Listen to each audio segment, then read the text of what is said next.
ఏంటి చెప్పరా? నాన్న మా ఫ్రెండ్ వస్తున్నాడు, ఊరికే మన దెబ్బకండి. వచ్చావు నన్ను భయపెట్టకుండా ఉంటే చాలు. Hi uncle. ఇంతకి పేరేంటో? Antony uncle. దేంతోని? దాంతోని దీంతోని కాదు అంకుల్, జస్ట్ ఆంటోనీ. అందుకే పిల్లలకి పుట్టగానే పేరు ఎట్టద్దు అంటారు. వాళ్ళు ఎదిగాక వాళ్ళ వంశం పద్ధతి చూసి అప్పుడు ఎట్టాల. ఎందుకు ఏదో ఒక యాంటీనా అంటావు?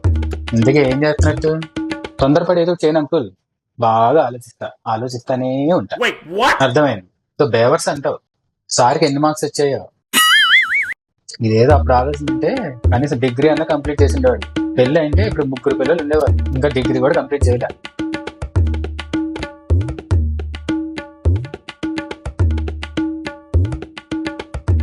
సరేలే, ఇంకెన్నని ఏం లాభం?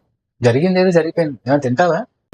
బ్రహ్మాండంగా తింటుంది. నేను ఇంత గడ్డి పెట్టాక కూడా ఇంకా తినడానికి రెడీగా ఉన్నావు. మీరు మారే. ఏంటో అంకుల్, మీతో మాట్లాడుతూ ఉంటే నా బీపీ స్ట్రెస్ 2 పెరుగుతున్నాయి.